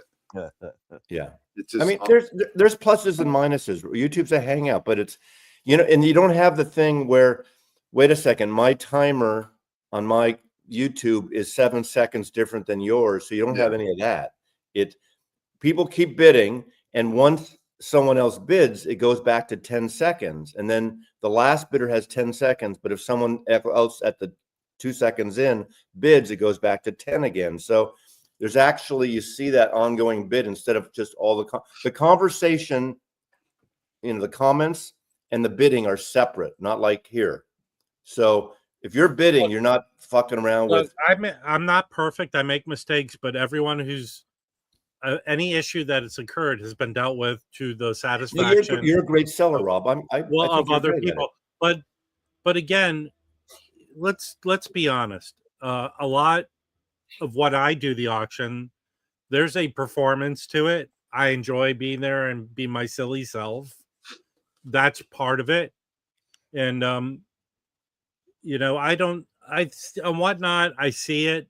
There was a person I know who who went to a Whatnot auction. This is what I don't like. Does anyone familiar with these kind of bully people on Whatnot? Where they take advantage of the sellers, these small one-timers, where they go, "Listen, guy, we're all taking turns to get these records," which is complete bullshit, and you're fucking idiot. I don't know what you're talking about. I haven't seen that. So someone told me of a Whatnot auction where the guy who was selling his records, which were kick-ass records, the guy was drinking, and he was kind of randomly, like, he was like, let's say he's in a hairy situation, he was pulling out a kick-ass record and throwing it up there. The crowd of people that were there were agreeing to take turns so they could take advantage of this guy auctioning off records. Seems very fucked up to me. Yeah. The guy that canceled on the monkeys, I mean, I could have been an asshole and said, "No, you won it, you get it," because Whatnot already has his payment. You see right away the payment went through, which means his card, everything was approved. It's immediate. Well, hold on, Leland. That's because you were one of the crew guys taking advantage of that person. I guess ask people who use Whatnot a lot about about the buying experience. I don't have the buying experience on Whatnot. I bought maybe 2 records from Amy just to kind of see how it went, and it was so easy and everything. And you are charged sales tax and shipping right away. It's an automatic thing. You get billed right away. What happens is, as I drop everything off, as the package arrives, everything goes into quote my account, and I wait. So if something arrived today, that first thing would go in my Whatnot account, money wise, and it goes up. And usually over the week, last time it took a week for everything to arrive. So at the end of that week, all my money was there, and I could just transfer it to my bank. And I think if you as you build up your reputation or whatever, at some point you get money immediately. I think after 1,000 sales items, you get immediate money. Yes. What are you at right now, Mazzy? And what? What are you at right now in your? I'm at like close to 1,000. 60 or 70. Yeah. Yeah, just you'll get there. I'm just doing one a month or so. So hey, hold on. And you have a hair-triggered temper, Nathan. So that must mean something. And the thing is with Whatnot is you put them up there like even a week ahead of time. People have an opportunity to look at it, see what it is. They can decide what it's worth to them, how much they want to bid. They have so time for a week. They're overpaying because they know what the stuff is worth. Yeah, because you do have to upload stuff, but you don't have to do a lot of details. You don't have to fill every cat. You have to just do a picture of it, the name, the condition, and the shipping weight, and then they calculate the price. And so And you can also just do like what Mike does. You just do numbers like 1 to 100 are your numbers you're going to ship. You don't put the names of it. And while he's doing the auction, he names it and he puts a number on a sticky note and what you bid on that one. And that's how he tracks what he sold. So you can do it a lot quicker without uploading details. I'd rather be able to look at it and see what it is ahead of time. Exactly. And these are mine. Mine records are usually in really good condition. So this is different than selling Dizzy or Coleman. I know for the most part what everything is. So I'll tell you one person who likes my auctions is that's Jim Record Collector News, because I think I'm a major distributor of the paper. Yeah. Oh yeah.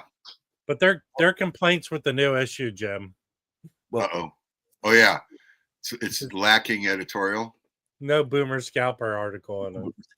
You know, if you're worried about someone else holding your credit card, fine, you know, or PayPal. I understand. I'm thinking of canceling my subscription because of the lack of Boomer Scalper columns. Well, I want to make sure, Jim, you know, you've got an in now with Matt at Too Many Records here in Portland. If you want to distribute there. Oh, I'll have to start sending them. Hey, you know what? Having an in with that guy is almost equal to not having an in with that guy. He's a good guy. That's a great store. It's a great Portland store because I hadn't been there and now I've been there. So I found. I'll start sending him a paper. Hold on. Hey, can I put this as a quote on a T-shirt with my quirky personality? I thought it was 11%. It varies from, I think it varies from 8 to 12%, and I'm not even sure. But you know, first of all, this is the first for me because whenever I did the other auctions, whether it's Coleman or Dizzy, I was splitting it anyway. You know, now But this is also there's taxes to take into consideration with whatnot. yeah. I'm gonna start a Substack where if you don't get copies of a Record Collector News, You know what I found? Those We'll see. I mean, there's good and bad about both. I'm lazy on the back end, but the whatnot for me made it easier. And again, at least a third and maybe up to half of the purchasers and people there were people I would never have known about. They're people that buy records. They weren't there for Maslov. They follow the record genre thing. And since I posted it a week before that it's happening, people will hold it and save it, and then it'll pop up when the show's about to start. So it's. Hey, I got to say goodbye, everybody. I got to leave early today. Bye, Harry. Yeah. As much as I like the YouTube stuff, the YouTube stuff is the same. 30 people, pretty much 25 to 30 people buying every time. This is different every time. Wait a second, Leland. I thought you have to sell over a certain amount of money to get a. You whatever. do. It's like over $600. I get a 1099, but I have so many write-offs that Not over. I heard it's to file it. It's got to be. You got to make over $5,000 or something. Well, they send you like I get a 1099 from Google YouTube from my monetization. No, that's from monetization. That's different. I'm talking about selling on eBay or. Well, listening to all of this, I think I'm more than happy to pay a 30% commission to Scott at Dig Vinyl to just drop off my records and him. And by the way, Wax, you'll like this. They all have stickers on them, and he puts them in a new sleeve rather than leave my stickers on them. Dr. Robert. You hear what I said? I understand, Dr. Robert. He's a smart man. Dr. Robert. Yeah. Everyone has a phone. When they look at a record, they can pull up the information about that record on their phone. They don't need covering up the beautiful artwork with a giant look, there's stickers and there are Post-it notes, and then there are stickers. I believe the stickers you use are like headstones at a cemetery.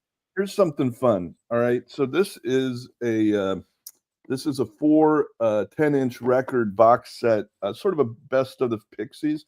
And I'm showing this. This was the last record that I cleaned on my Humming Guru Nova this week, yesterday.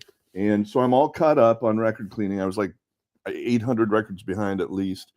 But the Nova, I will say one of the things that's great about the Nova is that it's very simple to clean 7-inch and 10-inch records on it. Once you figure out through the help of your friends how to do it. But the other thing is I can't get a sleeve for this, and so therefore I can't put a sticker on it. So I thought it'd be popular. Just You the actually sticker can right on. get. Have you gone There to are Bags small Unlimited? miracles. Have you gone to Bags Unlimited or that No, I know I can. I know I can. Final Solutions? There's all None of kinds the ones that I have fit well. I'll say that. Yeah, over $600. I remember California law. Over $600. Well, You have to issue what he's saying, it 1099. changed this year. Okay. So next year when I file taxes, Yeah. The thing is, probably Rob and I, Rob's purchases offset a lot of that. He'll make a profit, but we have so many write-offs. I've been self-employed for 40 years plus this. There's so many write-offs you can do. Every show I go to that's music related, every record I buy that's music, my stereo I hope gear. the IRS is not watching this, Mazzy.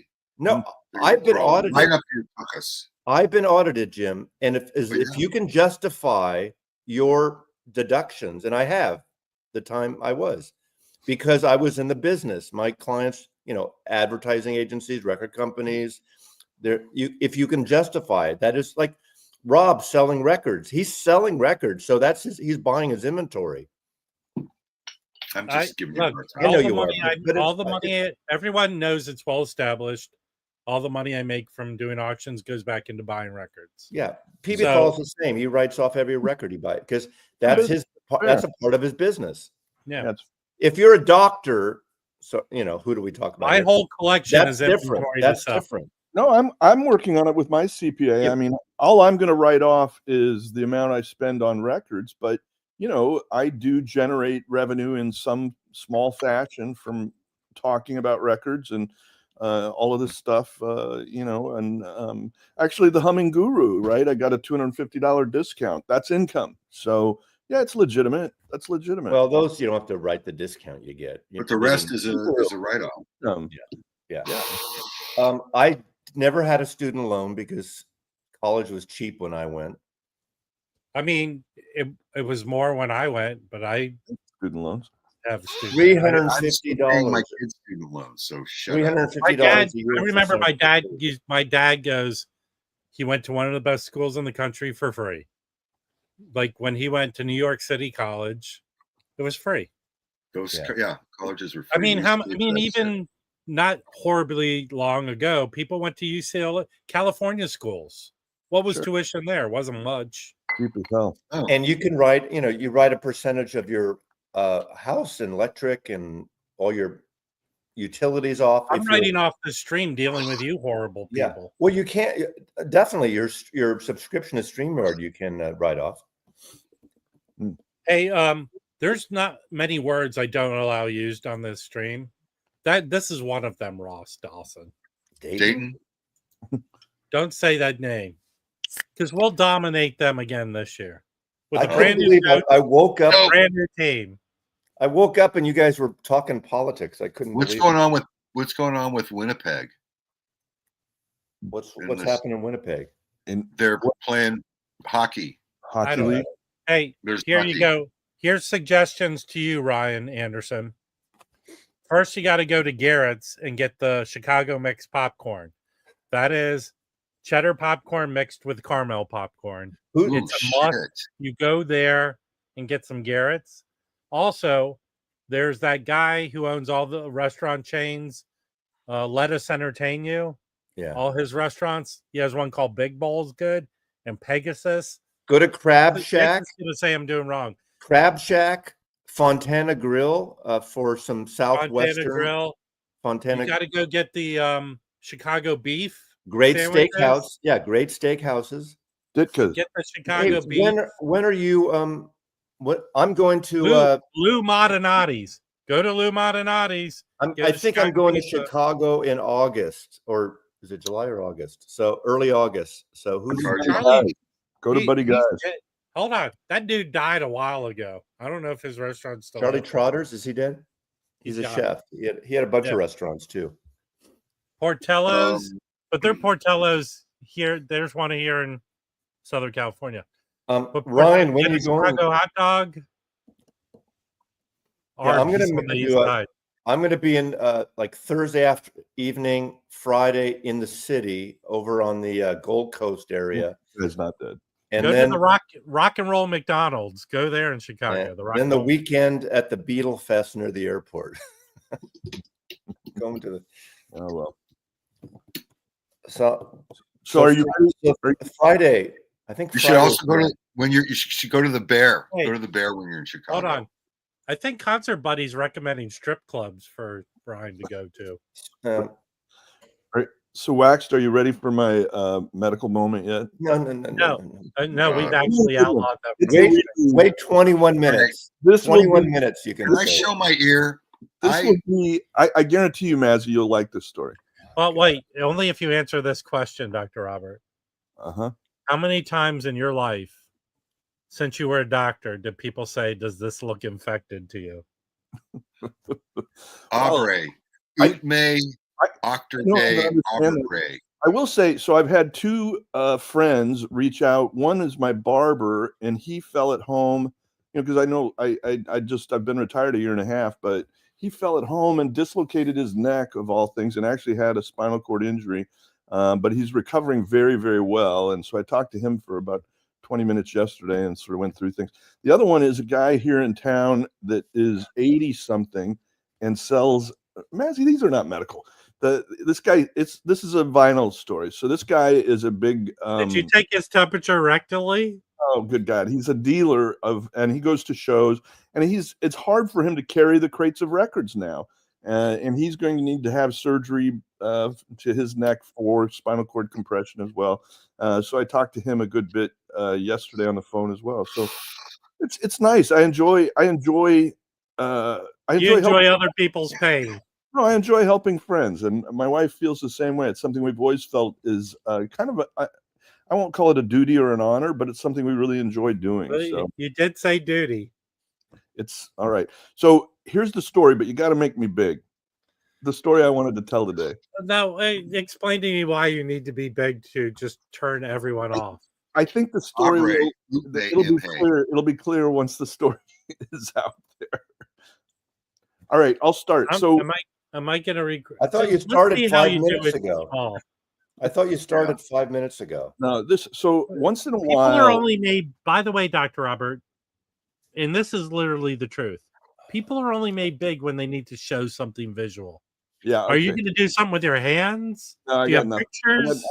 I got nothing visual, but right. I will say this: once in a while, a patient comes in that is like familiar, you know them in some context, and the end result of the visit feels like they wanted to share something with you, in a personal way.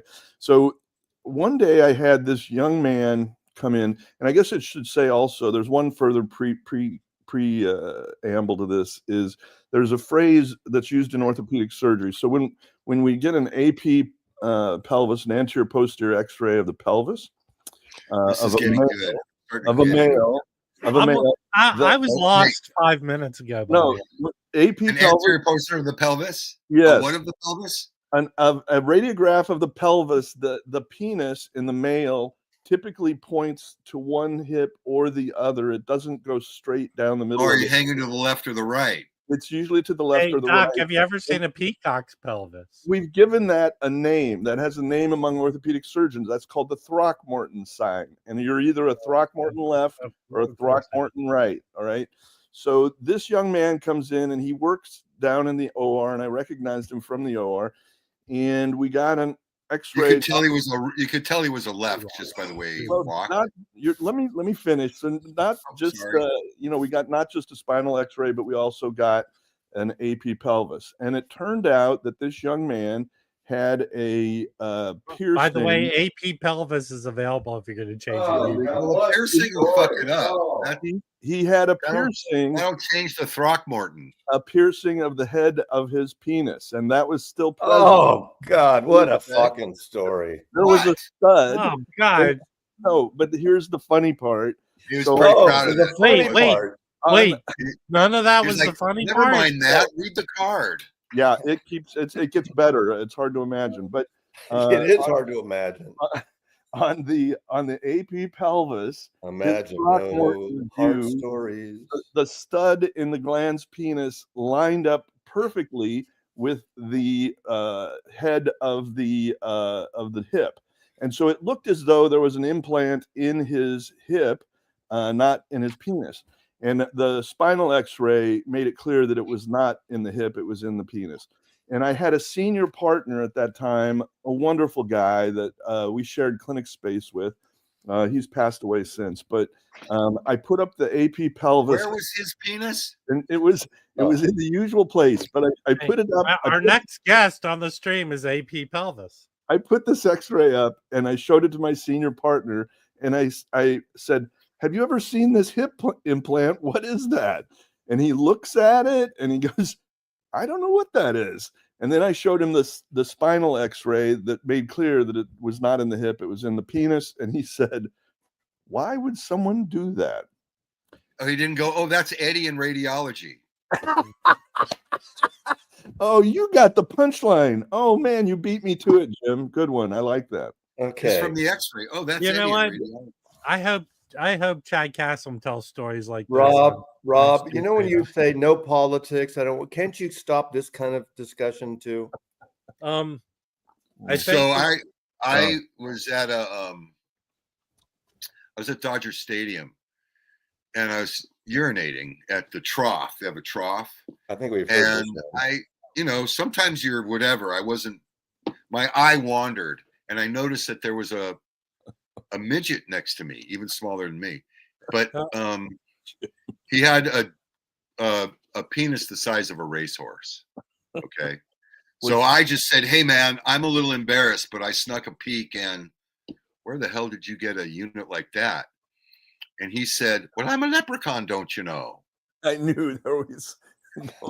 And I said, "You're a leprechaun. You have to give me 3 wishes." He says, "Well, sure, I'll be granting you the wishes, but first, you have to be taking this, you know where."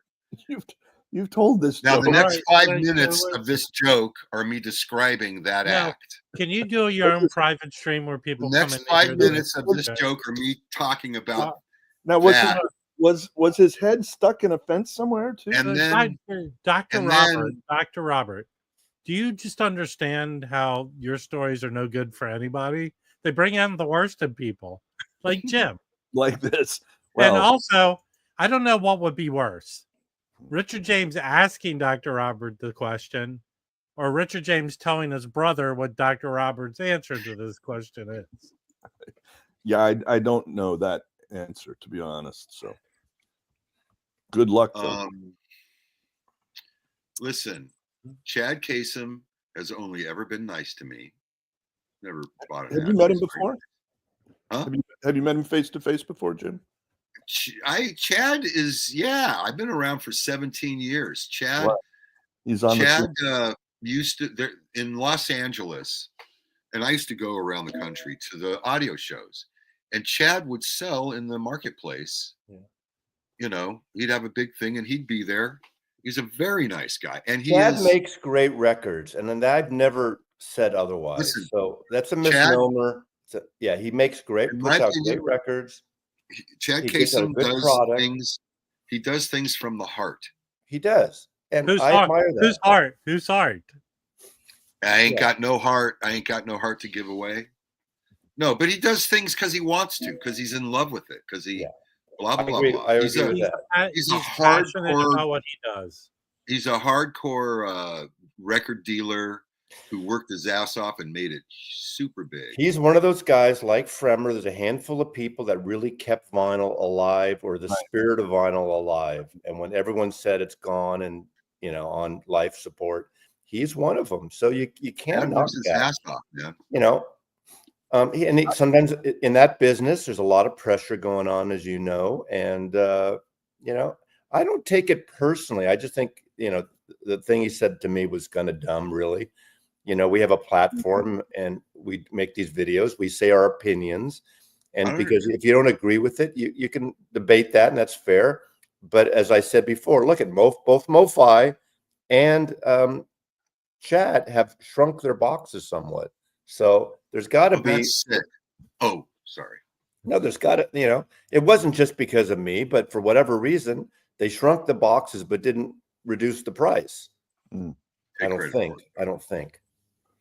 I think the only thing I've learned from Dr. Robert is I made the best decision not to become a surgeon because I'm too funny to become a doctor. Oh, you probably could have managed, but So let me change the subject for a second. I'm back on the track of records. Rob and Jim, any progress since what are we? We're in May, June, so 3 months is August. That big record show, is it gaining steam? Is it getting vendors? Have you heard in LA?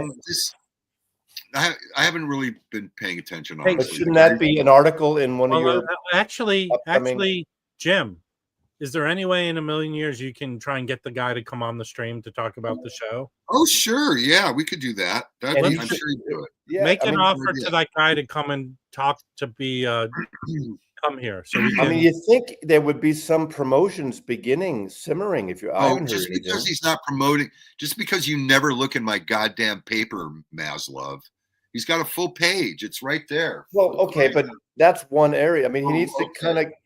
he needs to do, does he have an Instagram account? He has to promote on Instagram. This only reaches 15,000. I understand that. Record collectors who are I know buying it's there. records at record stores. Hey, so this is Duboy, like not chill. even a. Why would anyone? Elvis. I know it's there, but he All you got to do is make it to page 7. Jim, calm down. I'm going to be like Rob. Jim, calm down. Wait, hold it up in a way people can actually see the ad. No, let's see the ad. He needs to have an Instagram account and promote on Instagram. Why don't you? Hey, does. Mr. Maslov, take your phone, get the QR code. It's not my job to do that. Yeah, it is. They should be paying you extra for this publicity. What is he supposed to shove Okay, it up hold your it up again. ass? Hold it up again. Just go get a copy of the magazine, man. Okay, I don't have it. I have it here. Okay, They're gonna have it. They're gonna have it at Too Many Records next. Malaya, you are 100% correct. What? It's just sad. It is very sad. It makes me sad. Yeah. No. This is the Elvis Costello guy. Elvis. That's Elvis. But anyways, yeah. So it's sad. It's sad. We can't get anyone on the cover of my newspaper who's not eligible for social. Well, it's kind of like getting my AARP issues in the mail. Yeah. It's like I remember hearing. Actually, the only difference is you can't get discounts with the record. Okay, let's see what tickets are. Okay, God, you can't. They're not cheap. You have to log into getting an account and all this shit. I mean, you have to go to my.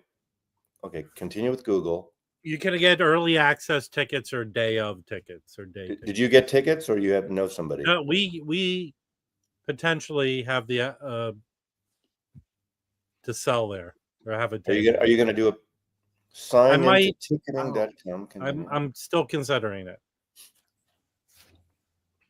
Jesus Christ.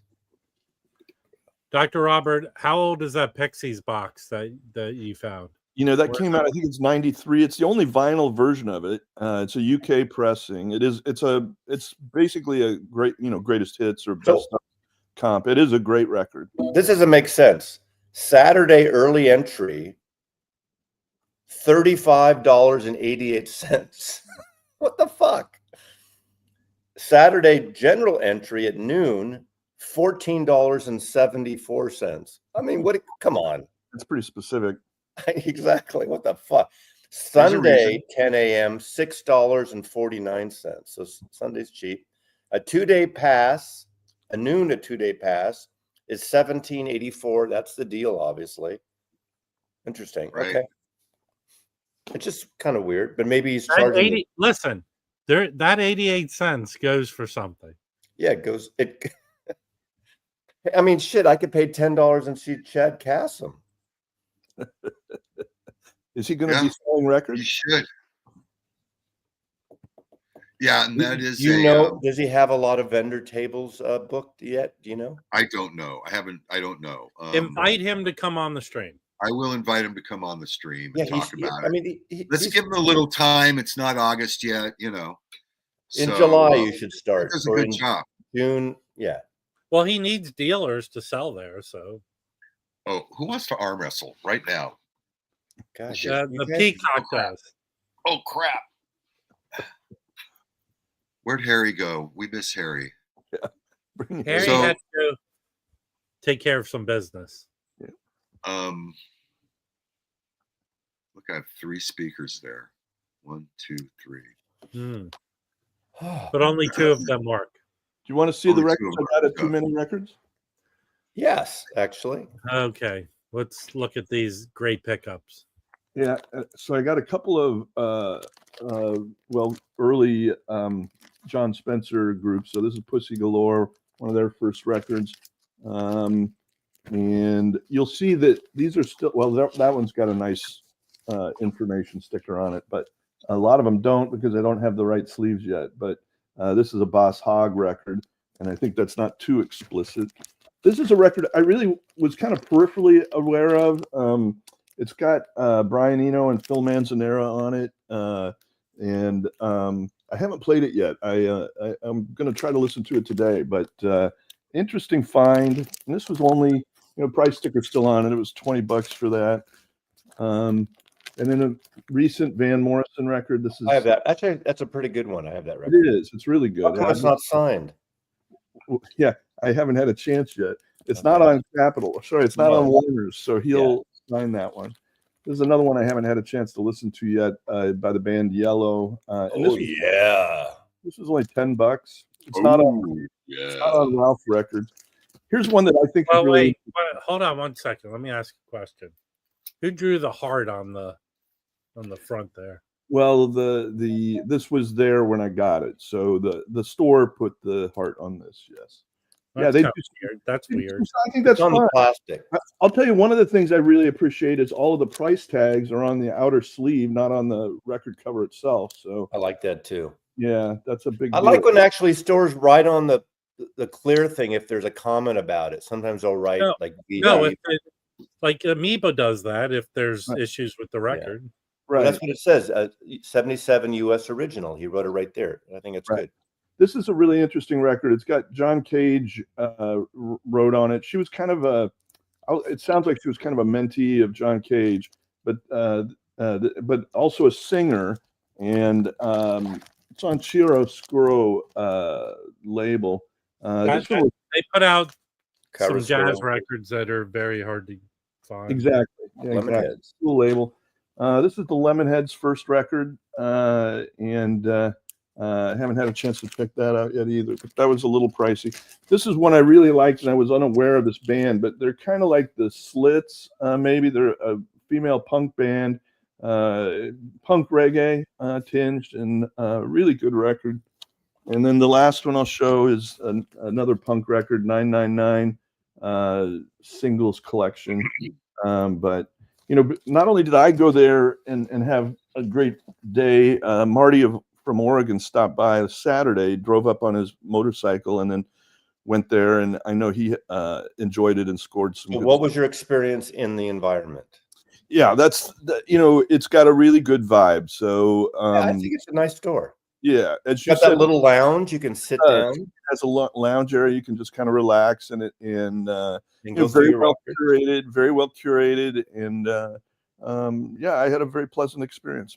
So I'm going back. It's on my list. It's now on my list of favorite Portland record Well, stores. you should always have a list of places you want to have a grudge with. Right? I'll call him and send him record collector. Can I show a record? So I picked this up. I don't even remember where I picked it up. Kansas. I liked it because of this. It's a mono, which a mono, the cover's a little different, where this area here is a lot thicker than it is on the stereo. Oh. And I just loved this hype sticker. And I played it, and I didn't play it on a mono cartridge. I played it on a stereo cartridge with the mono button pushed in on the other thing. But anyways, I wanted to compare it to a stereo. So I grabbed this. I have six copies of this record. So but I only have a couple stereo. I grabbed this stereo and it sounds great, but I just noticed on the back, Doc. Uh-oh. That looks like Don Preston and Ray Collins. Yeah. Ray Collins. So it's a bonus. And I have no idea, and a little artwork.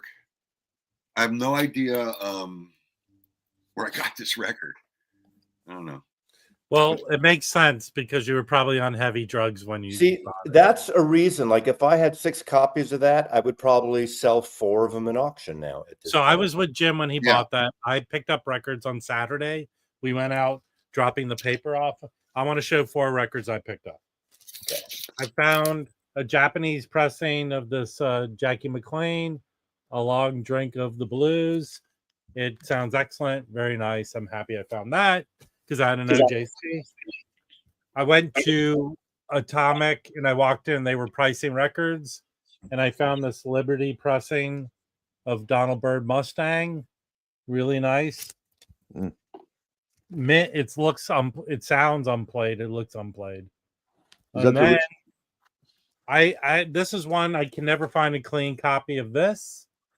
This is Miles Davis Water Babies. It's a comp of stuff he recorded, I think, before the Bitches Brew and stuff. But this is very good, actually. This is really good. I love the cover art on that. He used that same artist in a series of about on the corner. Yeah. But the main record that I found is this Eddie Gale's Ghetto Music, which is a very desirable spiritual free jazz record on Blue Note, which is unusual. I think he did 2 records for Blue Note. He's a trumpeter, but this is such an awesome record. And to find an original of this, I was actually with the In-Groove when he bought a sealed original of this, and they're quite pricey. But Vinyl Me Please put this out in 2017 on Kevin Gray on 45 RPM. And this has really dropped in price. This is actually the way to get this record. It's pretty affordable, the Vinyl Me Please version. And it's excellent. And a really nice cover on colored vinyl. This is the kick-ass record if you have not heard it. So there you go. That's what I found. Okay.